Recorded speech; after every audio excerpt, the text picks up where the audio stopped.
Magkakaiba ang opinyon ng mga kongresista at ilang ahensya ng gobyerno sa usapin ng online gambling sa bansa. Yan ang ulat ni Mela Lesmoras.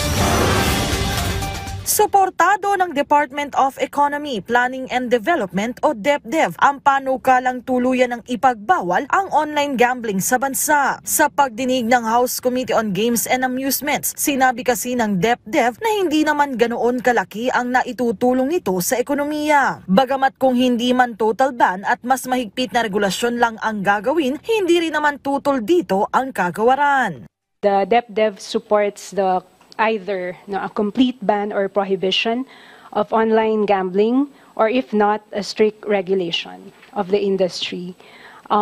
This is considering its minimal contribution. In our estimate, we considered the contribution minimal at around 0.37% of GDP. Pero kung ang PAGCOR ang tatanungin, iba naman ang kanilang pananaw. Ang PAGCOR kasi ang nangangasiwa sa mga online gambling sa bansa at kinikilala nila ang kontribusyon nito sa kaban ng bayan. Kung mawawala ang online gambling, higit kalahati rin daw ng kanilang kita ang mawawala. The PAGCOR income po, 50% po nito goes to the National Treasury.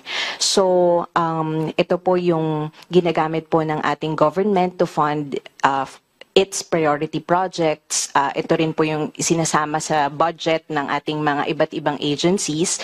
So definitely po, if the online gaming po will be banned, maapektuhan po talaga yung share na binibigay ng PAGCOR sa ating National Treasury.